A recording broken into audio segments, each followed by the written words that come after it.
Saudações a todos vocês que acompanham o canal do Conde aqui no YouTube. Hoje uma entrevista importante com o presidente da Associação dos Funcionários do BNDES, Arthur Koblitz.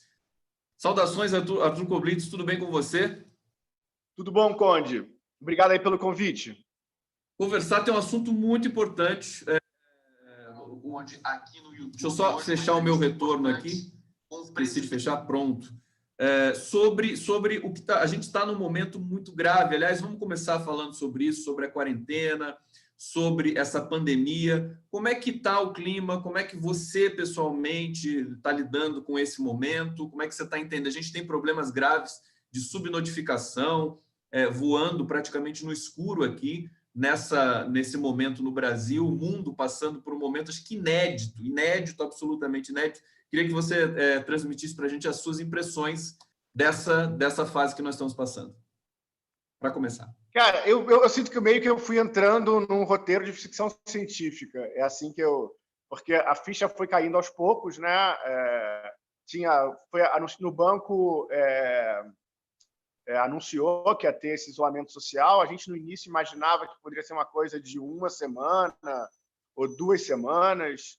E aí a gente foi já em casa se informando mais, né? Tendo acesso aos vídeos do Ítalo, por exemplo, e fomos percebendo o tamanho do problema, a dimensão da coisa. E, sei lá, é uma situação que eu não pensava que a nossa geração fosse viver já. Assim. Talvez eu tivesse desinformado. Eu não esperava que a gente fosse estar vivendo isso. E, assim, eu acho que nós temos uma situação mais grave que no resto do mundo todo. Eu, às vezes, me emociono vendo esses vídeos. Tem um vídeo americano de um rapper que fala sobre a situação, a necessidade de estarmos juntos, evitar o medo. Só que no Brasil a gente tem tudo isso que está acontecendo no resto do mundo e ainda tem essa situação absurda, né? De um governo que não entendeu a gravidade da situação e tenta sabotar. Então, acho que isso cria um clima de muita insegurança tensão, né? maior. Eu não sei, eu tô muito preocupado. Assim. Eu tenho muito medo da gente assim, virar um exemplo, assim, uma tragédia muito grande no mundo, sabe? Sendo bem sincero, essa é a minha opinião. Não, mas é a minha percepção também. Infelizmente, não é nem a do governo e nem de uma parcela significativa da população. Eu quero apresentar para vocês aqui o Arthur Koblitz. Ele é economista do BNDES desde 2008, se formou como economista na UFRJ, tem doutorado em economia também pela UFRJ. Fala um pouquinho da sua história no BNDES, Arthur. Você é economista desde 2008. É o momento que você entrou para o Banco Nacional? Sim, eu entrei no banco em 2008. Trabalhei sempre na área de comércio exterior. Eu trabalhava com a parte mais institucional da área. Na época, eu me envolvi durante muito tempo com todos os temas ligados à integração da América do Sul. Então, conheci a experiência de outros países da região, né? Através do banco. Desculpa, Arthur, sem querer te interrompendo já. Você entrou no melhor momento do banco, né? Acho que o momento mais. Olha, quando eu entrei no banco em 2008, era um motivo de enorme satisfação. Era considerado uma coisa com um status muito grande. Você está no banco, tinha toda a respeitabilidade do BNDES. Logo depois, isso até aumentou, porque o banco teve um papel muito relevante. Logo que depois que eu entrei, né, em 2008, final de 2008, início de 2009, o banco vai estar à frente dos esforços de debelar a crise internacional, né, financeira. E a ação do banco nesse momento foi aplaudida assim meio que universalmente, né? Então, bem lembrado, né? Justamente na crise do Lehman Brothers, né? O momento que o banco foi importante. Exato. Foi no final ali 2008 para 2009 que ainda início de 2008 ainda havia controvérsia sobre o quanto seria grande a crise, etc. e tal. Já havia gente dizendo que estava vindo uma crise muito grande, mas quando acontece a derrocada aí do Lehman Brothers, aí que a coisa complicou mesmo. Isso foi mais para o final de 2008. E o banco teve uma atuação fundamental ali, final de 2008 e 2009, e era um clima muito diferente, assim. um momento em que eu lembro bastante bem, você tinha você tinha governo, né? A gente meio que está sem governo, uma desorientação muito grande, justamente o tema que eu quero entrar com você, que é essa ação do Ministério da Economia, do Ministério do Paulo Guedes, ali, e dessa falta, digamos assim, de articulação política e técnica deles, tendo de fazer alguma ação em função do combate à Covid-19, mas tecnicamente insuficiente. Então, explica para a gente, por exemplo, quando eu vi o dado de que o PIS/PASEP seria extinto, eu achei aquilo muito estranho. Isso tem a ver diretamente com o BNDES e com essa questão que vocês estão tendo de lidar agora, de liberação e de fusão de alguns fundos que o Brasil disponibiliza para eventos de calamidade pública e uma certa mistura que fizeram aí. Explica um pouquinho melhor para a gente essa situação. Tá bom. Eu acho assim, importante entender, né, que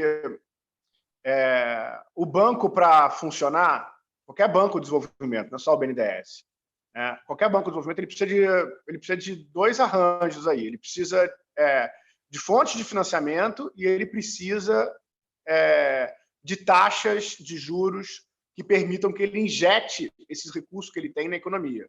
Injete para visando atender prioridades de política de desenvolvimento, né? Essa é a racionalidade de um banco de desenvolvimento. Ele existe para isso. Se um banco de desenvolvimento ele não pratica taxas de mercado, porque ele é um banco feito para induzir, né, países que não eram desenvolvidos para o rumo do desenvolvimento. Então, ele tinha que promover os setores que são considerados mais relevantes para o desenvolvimento econômico. Essa é a lógica do Banco de Desenvolvimento, né? Ele tem recursos para isso e isso tem que se refletir, então, e tem que ter uma taxa para injetar esse dinheiro na economia. O governo, assim, a gente acompanha isso, na verdade, há mais tempo, né? Eu acho que tinha um programa assim muito liberal que colocou como prioridade a desestruturação do funding do banco e do funding da Caixa Econômica. Isso foi colocado por volta ainda no início dos anos 2000, ali, o início do primeiro governo do PT. Houve essa discussão, várias pessoas falaram disso, o ex-ministro Henrique Meirelles, o economista Pércio Arida escreveu um artigo influente na casa que foi, enfim, motivo de debate na casa da Gávea, que propunha o fim desses esquemas de poupança compulsória. A ideia era que hoje esses esquemas eram disfuncionais e que, se a gente acabasse com eles, o mercado teria plena condição de cumprir a função que eles vinham até esse momento exercendo. O que são esses dois fundos? O fundo da Caixa é o fundo para financiamento imobiliário e o fundo do BNDES é o fundo para indústria, para infraestrutura. Basicamente isso. Por conta de várias coisas... Eu quero perguntar uma questão técnica. Esses fundings, o PIS/PASEP e o FGTS? É disso que você está falando? Especificamente? Exatamente. Bom, vou falar. O FGTS da Caixa Econômica e o banco, desde os anos 70, recebia recursos do PIS e PASEP. Desde 75, 74, 75, o banco recebe esse recurso do PIS e PASEP. Na Constituição de 88, o governo incluiu o BNDES na Constituição e falou, então, que o PIS e PASEP iria, em 40% da sua arrecadação, para programas de desenvolvimento do BNDES. O resto desses recursos iriam para pagamento do seguro-desemprego, abono salarial e tudo mais. Em 90, esses recursos passaram a constituir um fundo, o Fundo de Amparo ao Trabalhador. E o que a gente vem assistindo desde... Então, só para retomar aí a minha história, né, você tinha essa vertente que colocava como prioridade o desmonte desses mecanismos de poupança compulsória, né, e deixar o mercado assumir. Isso entrou numa certa... perdeu prioridade, principalmente por conta da crise de 2008, 2009, em que o BNDES foi fundamental, em que os bancos públicos foram fundamentais para responder à crise. E reapareceram com a crise que começa ali em 2014, 2015, Se colocou toda aquela análise de que o problema da crise era excesso de gasto, e os bancos públicos e os aportes que receberam e os subsídios que foram usados foram incluídos nesse pacote. Olha, isso aqui foi uma crise de gastança, esses bancos se excederam e agora temos que fazer uma revisão deles. Na verdade, a revisão era a aplicação dos princípios que estavam colocados lá desde o início dos anos 2000. Em 2017, eles conseguiram mexer na taxa de juros do banco, na TLP.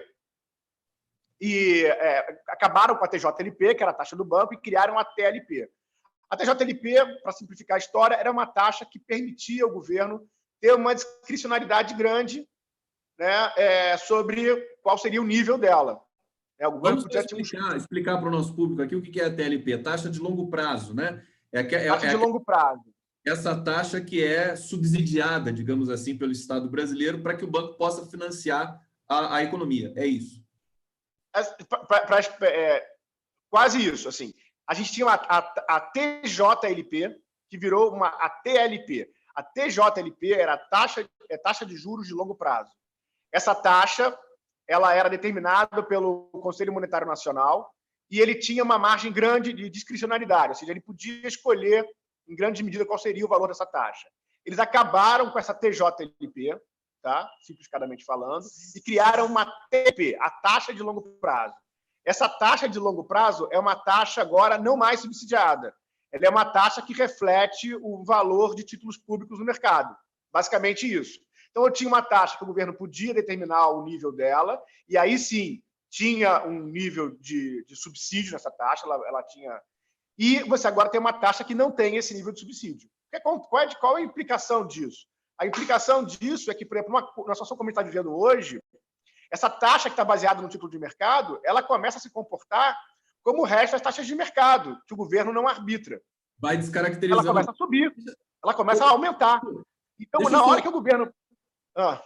Só te pedir um favor, está ficando escuro a sua imagem. Se você tiver uma luz aí, pode levantar, eu espero você voltar aqui. Se tiver uma luz para acender, a gente poder enxergar você melhor. Eu estou entrevistando aqui o Arthur Koblitz, que é presidente, aí acho que vai ficar melhor assim, presidente da Associação de Funcionários do BNDES, está explicando para a gente o que está acontecendo com o BNDES agora. Obrigado, Arthur. Pode seguir na sua explicação.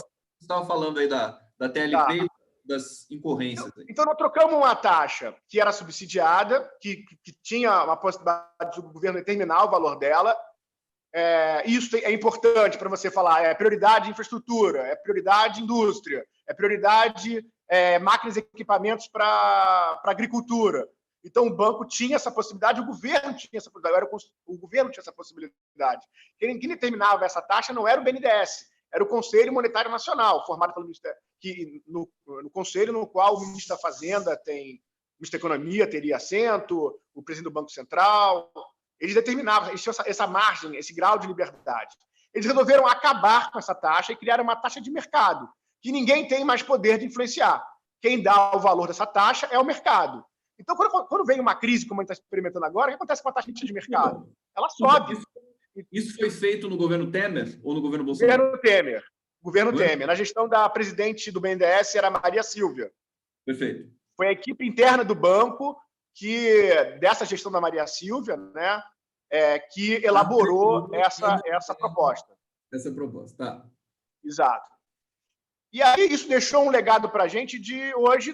A gente está vendo o preço disso. Nós já tentamos alertar de todas as formas, não só a gente, mas vários economistas, o Zé Roberto Afonso, a Mônica De Bolle, muita gente, o senador José Serra, enfim, teve todo um debate no parlamento. Mais variadas inclinações ideológicas, inclusive, né, e técnicas, né? Exato. O uma associação, houve uma associação muito grande entre o Lindbergh e o Serra no combate à aprovação disso na comissão lá mista que foi criada. Então, assim, nós tentamos avisar, olha só, essa é uma taxa procíclica. Como é que o banco vai atuar contraciclicamente se ele tem como fundamento da taxa dele uma taxa de mercado, uma taxa que vai subir quando aparecer uma crise, por exemplo? Tentamos, de toda forma, não era questão só nem de impedir a reforma, mas de criar algumas liberdades, algumas flexibilidades. Eles foram irredutíveis, né? e fizeram uma taxa completamente de mercado que não permite hoje a gente agir sobre ela. E é importante que se diga que essa equipe que teve por trás dessa reforma, uma boa parte dela ainda está ocupando o segundo escalão do atual governo. Né? Eles que pilotam muita coisa ainda, é a turma que estava no governo Temer na parte econômica. Então, esse é um primeiro problema, que a gente acha que tem que ser revisto para que o BNDES possa agir. Não, eu vou deixar você concluir seu raciocínio, então. Vai lá, depois eu pergunto. Eu não sei se... enfim, tem todo esse contexto, mas o que acho que é específico desse governo agora, do governo Bolsonaro-Guedes, o que eles vêm atacando é o outro lado que eu falei, eles vêm atacando o funding do BNDES. Né? Então, eles continuaram pesadamente em devoluções de aportes que foram feitos, empréstimos de longo prazo que o Tesouro fez para o BNDES, e não satisfeito com isso, eles também têm tentado e conseguido parcialmente alterar a Constituição, no que eu falei que estava lá o BNDES incluído na Constituição, os repasses constitucionais para o BNDES, os repasses do PIS e PASEP. Eles têm trabalhado para reduzir a porcentagem desses impostos que vão para o BNDES. Então, é uma ação para minar, de um lado, as fontes de financiamento do banco, do outro, a taxa de juros, que é o que permite o banco injetar de forma eficiente recursos na economia.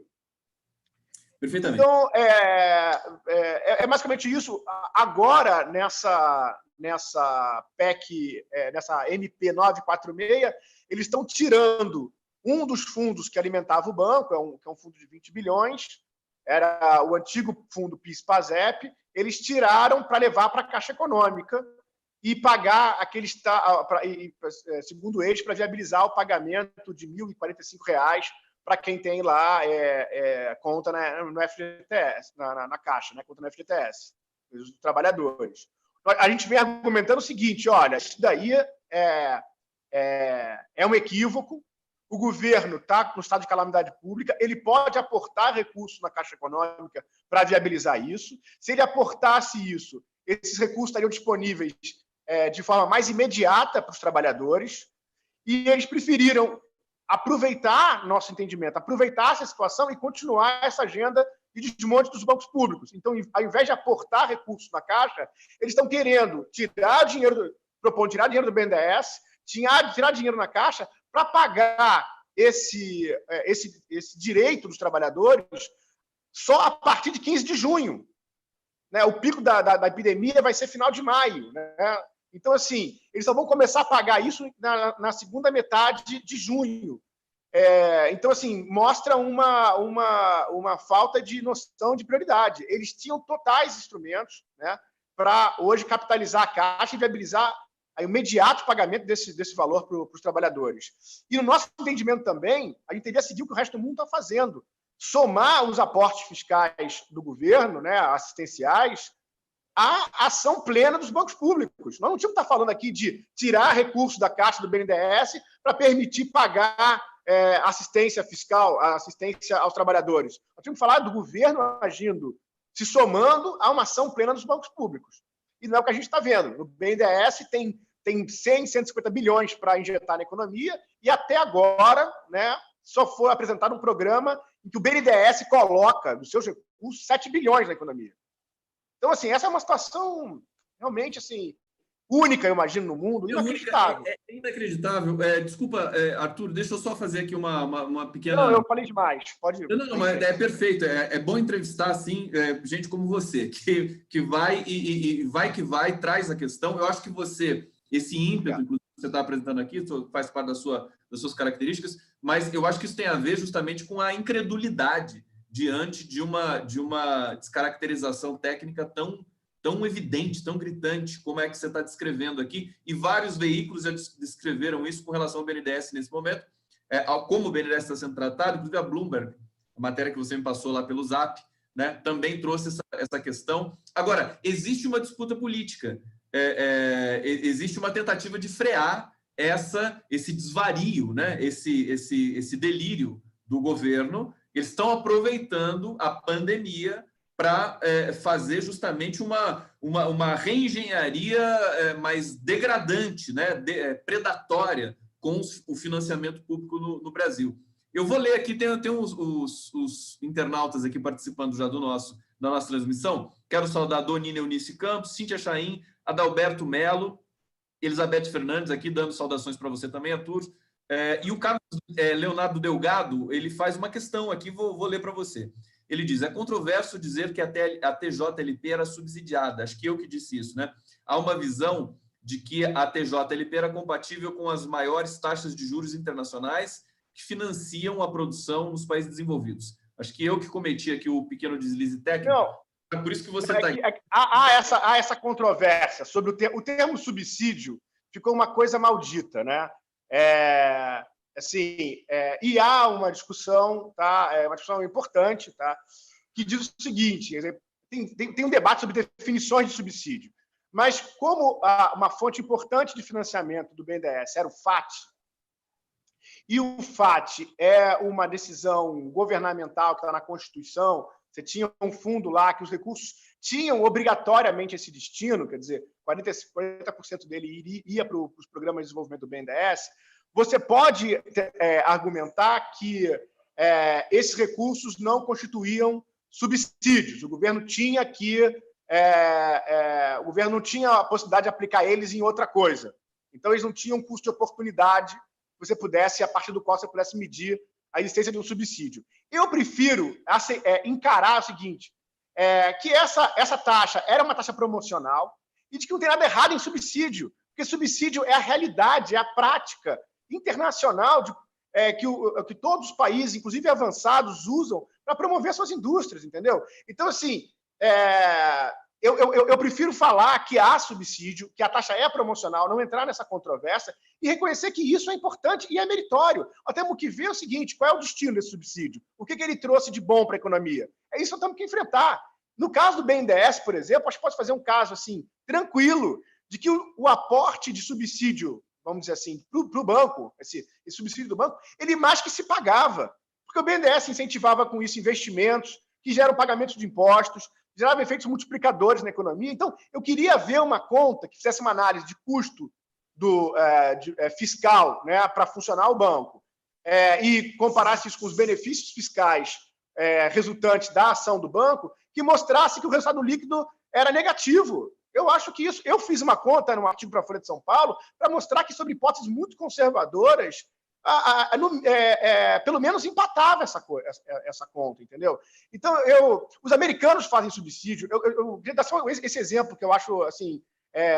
Tem uma polêmica aberta entre americanos e europeus sobre a promoção da indústria aeronáutica, né? A Boeing versus Airbus. E o que os americanos e europeus brigam? Os americanos acusam os europeus de subsidiarem o Airbus, o que é verdade, eles subsidiam, e os europeus não retrucam os americanos dizendo que eles não subsidiam. Eles falam o seguinte, olha, mas vocês subsidiam também, porque os aviões que a Boeing fabrica para a aeronáutica americana, eles são a base de muitos aviões comerciais da Boeing.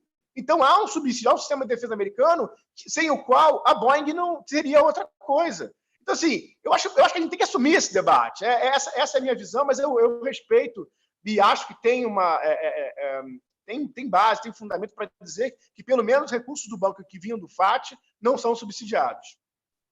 Perfeitamente. Arthur Koblitz, aqui no canal do Conde, falando sobre o BNDES, presidente da Associação de Funcionários do BNDES. Agora, Arthur, eu queria trazer a questão para você do seguinte, pensar um pouco mais no BNDES com relação ao seu papel na recuperação do país no momento em que for possível sair dessa paralisia econômica que nós estamos vivendo. Temos a ruptura do isolamento social, algo que pode trazer, inclusive, uma catástrofe para o Brasil. A gente não tem ainda como ponderar sobre isso, só fazer os prognósticos. Já é um pouco previsível, porque a gente vê o estado dos Estados Unidos, como a Covid se alastrou por lá, a cidade de Nova York, com 10 mil mortos, é uma questão realmente que extrapola a própria análise econômica, tem toda uma questão humanística para a gente lidar com isso também. Queria que você falasse sobre o papel do BNDES, se é possível, politicamente, né, se o BNDES vai ter força, se os funcionários do BNDES, se a história do BNDES, para recompor digamos, um núcleo de recuperação do país, porque nós vamos sair de uma situação de guerra daqui a pouco, similar a um pós-guerra, que vai ter de reconstruir praticamente todo o tecido do emprego monetário. E aí eu queria que você fizesse um comentário a respeito disso para a gente.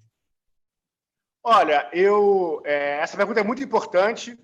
Nós vamos sair, eu quero adicionar uma coisa que você está falando, nós vamos sair com o mercado de capitais deprimido desse processo como um todo, e os bancos de desenvolvimento, como a sua pergunta induz a falar, sugere a lembrança, foram criados no terceiro mundo, né? Foram criados ao longo, assim, os bancos de desenvolvimento foram criados no terceiro mundo, mas assim, foram criados exatamente no pós-guerra, né? Foram criados exatamente porque se descobriu ali um momento de a necessidade de reconstruir a Europa, né? E também de atualizar, trazer os países, né, do terceiro mundo para uma vida, para um mundo mais moderno. Então, as instituições internacionais defenderam a criação desses bancos de desenvolvimento. O Brasil não é exceção, é a regra. Quase todo país importante construiu um banco de desenvolvimento nessa época. Sim, nessa conjuntura, os bancos de desenvolvimento vão ser fundamentais para promover investimento em infraestrutura, e nós precisamos ter liberdade, precisamos ter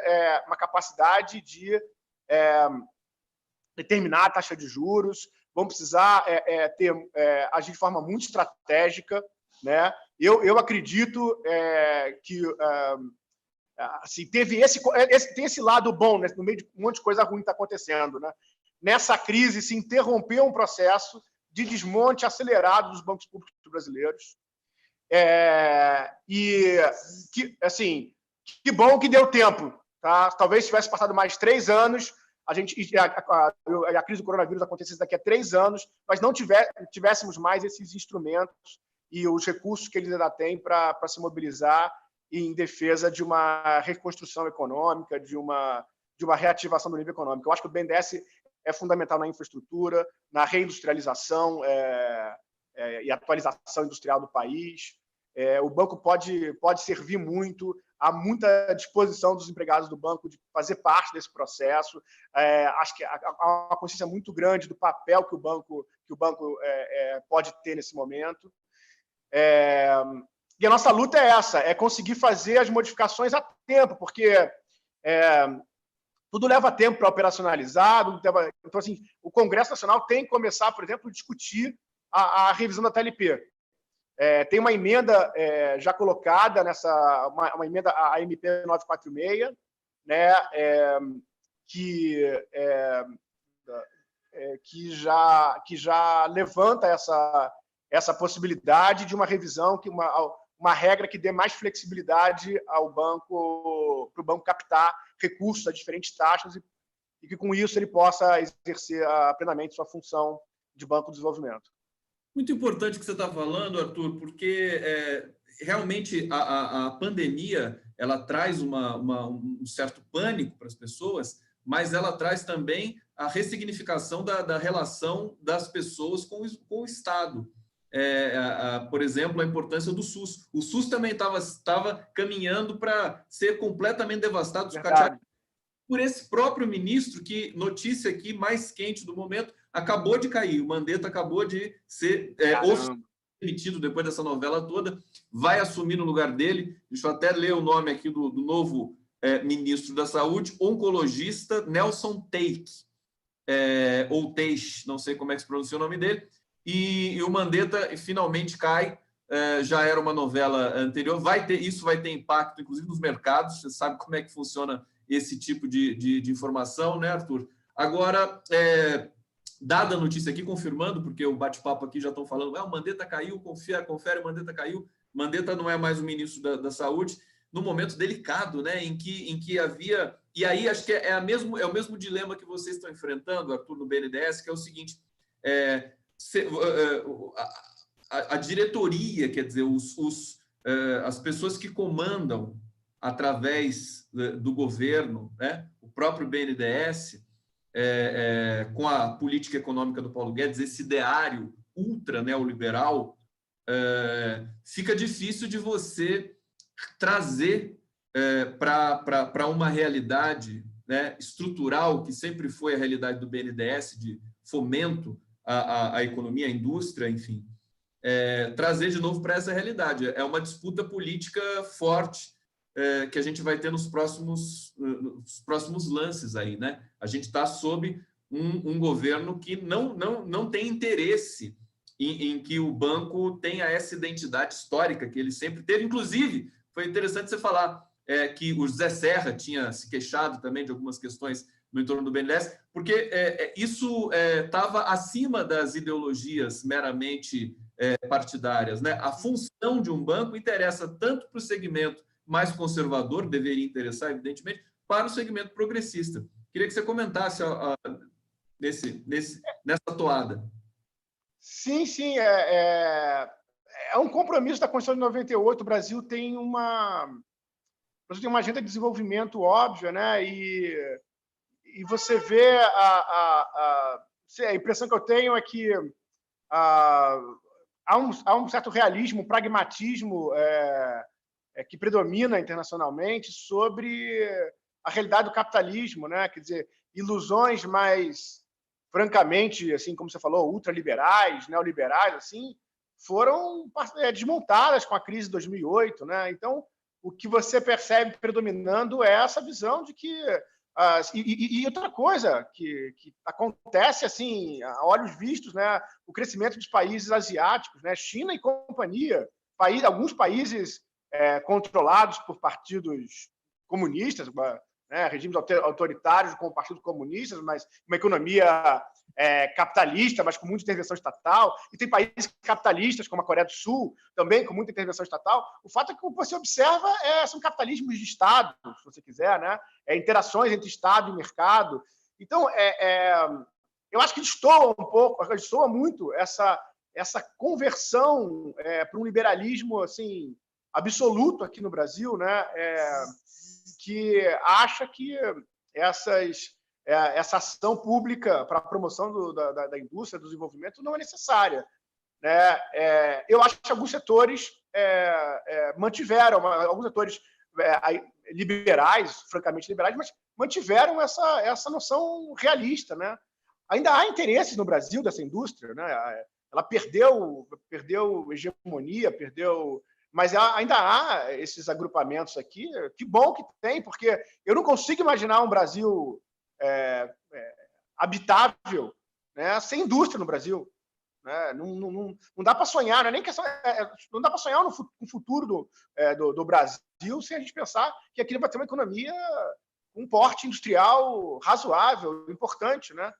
Então, eu acho que é uma postura assim que devia agregar interesses muito, muito amplos, né?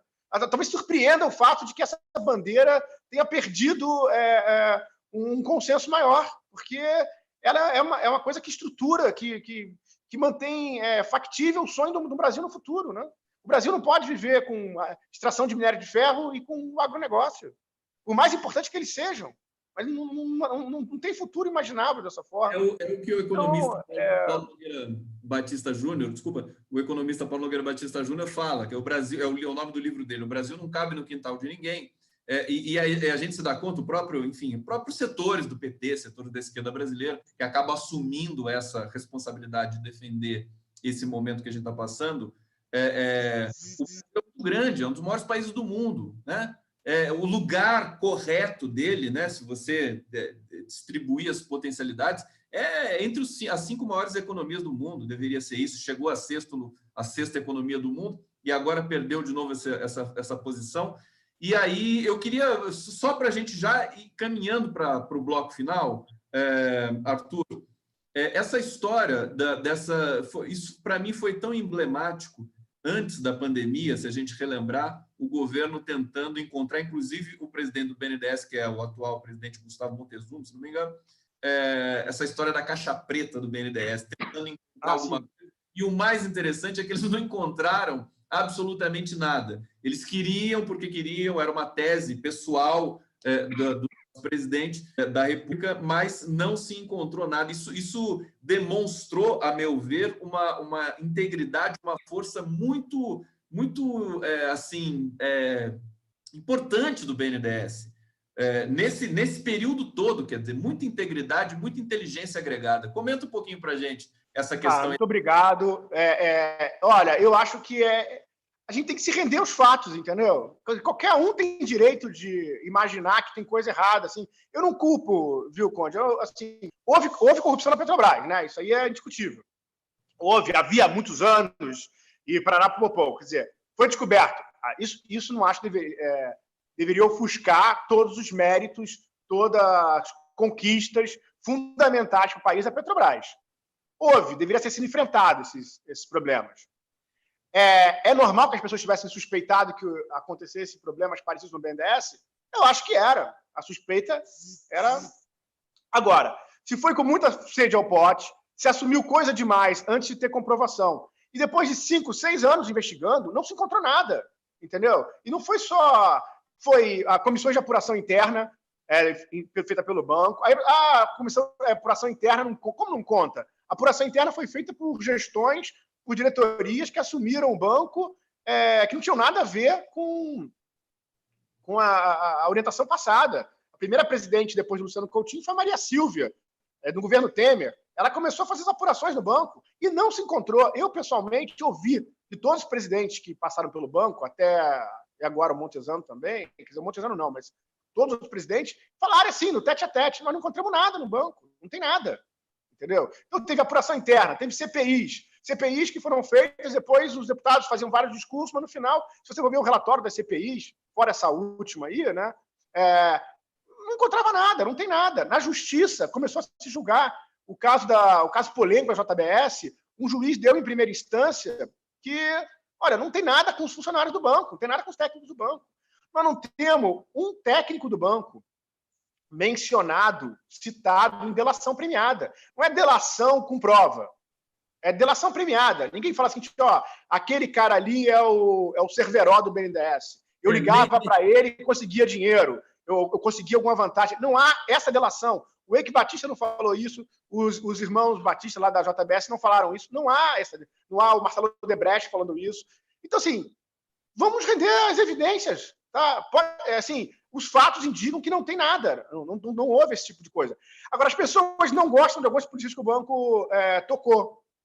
Assim, elas deviam ser mais honestas nesse sentido. Fazer a polêmica, o debate sobre essas políticas. A gente poderia vários técnicos do BNDES poderiam apresentar a defesa delas, fazer autocríticas. Tá? Acho que esse debate seria construtivo para o país, seria construtivo para o BNDES.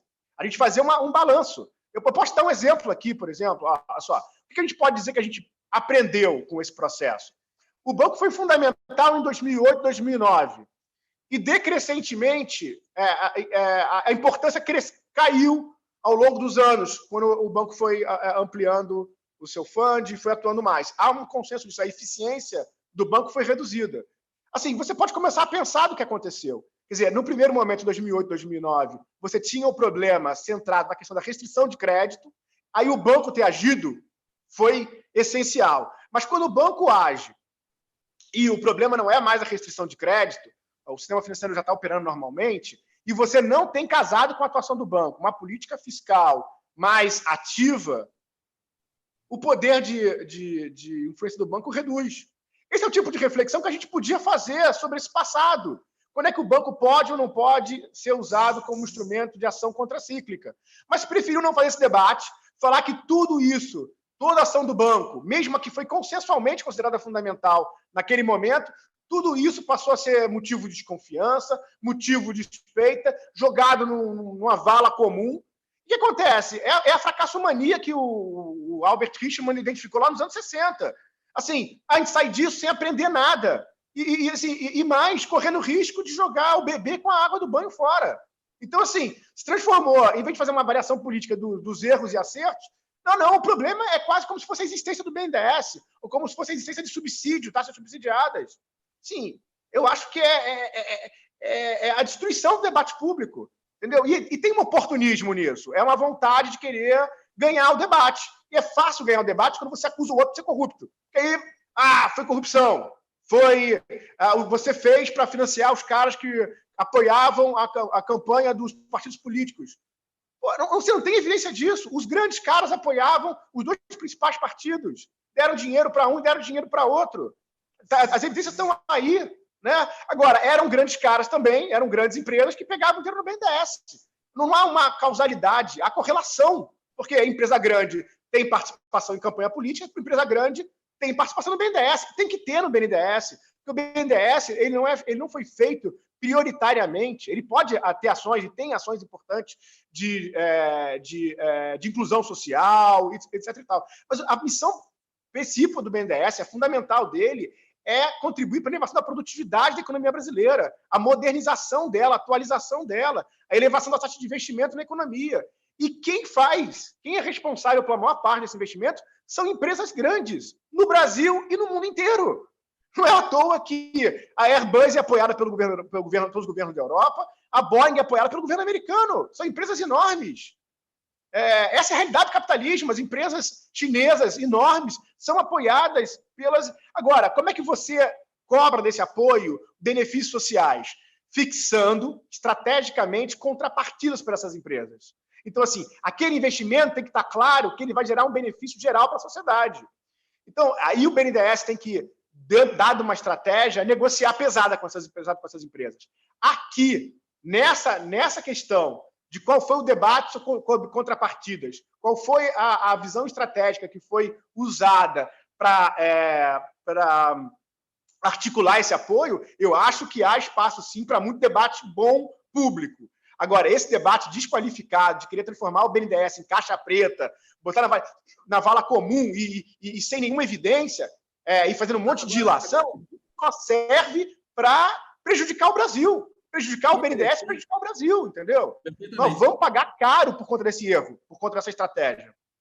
Muito bom. O que é interessante, acho que para falar pelo BNDES, é que o BNDES resistiu a esse tipo de assédio, digamos assim, né? A gente está com o debate fortemente interditado, a gente está num colapso, até que foi construído aí ao longo desse ódio, desse antipetismo, desse anti-esquerdismo, que, na verdade, sabota a possibilidade das pessoas debaterem entre si. Agora, para a gente fechar, Arthur Koblitz, eu queria que você desse um recado, a gente, inclusive, antecipou esse papo, porque às 17 horas a economista Mônica De Bolle vai falar sobre justamente a TLP, que é um assunto que interessa aí para toda a comunidade, enfim, para todos os funcionários do BNDES. Por isso a gente antecipou, estava marcado para as 17, a gente trouxe para as 16.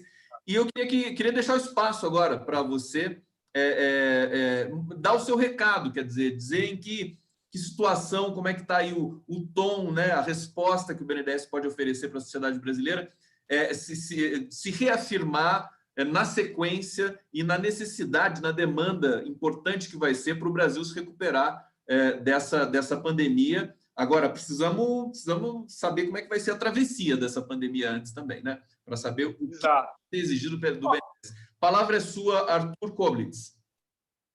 Conde, eu quero dizer o seguinte, assim, nesse espaço final, eu queria que a sociedade brasileira soubesse, né, que os funcionários do BNDES têm orgulho de trabalhar na instituição. Nós conhecemos, são 60 anos de história do banco. Nós sabemos que o banco cometeu erros, acertos, sabe, como qualquer instituição, mas que a gente sofreu com as denúncias que a gente sabia que eram injustas, sabiam que eram mal fundamentadas, contra vários colegas nossos. Ainda tem colegas que estão passando por situações pessoais muito, muito barra pesada, por um clima de castas bruxas que foi instalado no país, completamente injusto com essas pessoas. Então, nós sofremos coletivamente com o que aconteceu no BNDES. A gente conhece as histórias pessoais. A gente fica muito satisfeito. A gente não teria nenhum problema se tivesse acontecido uma coisa, um desvio, que se separassem as maçãs podres, que se aplicasse. Ninguém tem compromisso com atos errados que poderiam ter acontecido. Mas nós estudamos as acusações e elas eram desprovidas de evidência. Eram coisas que estavam aproveitando um momento, uma conjuntura, entendeu? Um oportunismo muito grande. A instituição, a gente tem uma satisfação grande, né? Saímos desse processo, desse exame todo, sabendo que a casa, como você falou, esteve livre desses problemas, né? É importante uma instituição pública no Brasil, mostrar que é possível essa construção. Não é trivial organizar uma instituição como o BNDES. Nós temos orgulho, então, nessa instituição do qual a gente faz parte, e a gente está louco para poder contribuir mais com o combate a essa pandemia e com a recuperação do Brasil. O banco tem reunido talentos ao longo de muito tempo, por toda uma condição que ele oferece para os seus empregados. Ele atrai bons economistas, advogados, administradores, contadores. A gente tem uma equipe boa, de gente talentosa, de gente isso agora e ao longo da história do banco. Então, a gente só conhece essa tradição e, assim, nós temos esse compromisso. Se derem oportunidade, nós estamos loucos para poder, assim, mostrar o nosso papel. A gente quer ter essa oportunidade. A gente acha que agora é o momento e a gente precisa desse apoio popular, né? Porque o banco é essa arma central do governo. Foi em 2008, 2009, pode ser agora de novo um instrumento fundamental para a gente tirar o Brasil dessa situação. Arthur Koblitz, muito obrigado pela sua generosidade de dar essa entrevista para a gente aqui no canal do Conde, também da TV 247. Quero agradecer ao público que acompanhou aqui esse papo. O espaço está sempre aberto para vocês aqui. Quando você estava falando aqui, num dado momento, apareceu um gatinho atrás de você aí, deu um passeio aí, foi tão bacana. Eu quase interrompi para chamar a atenção. A gente adora bichos aqui nessa tocada de quarentena. A gente também tem de estar aberto aos afetos e ao carinho, à generosidade. Quero agradecer. E vamos acompanhar a Mônica De Bolle, que vai falar sobre a TLP. Vamos pautar esse tema também no 247, fazer a matéria com o seu depoimento aqui. E te agradeço, o espaço está sempre aberto para você. Obrigado. Eu agradeço muito, Conde. Eu estou à disposição. Um grande abraço. Para todo mundo aqui. Valeu, Arthur. Até a próxima, encerrando a transmissão. Obrigado, gente. Valeu.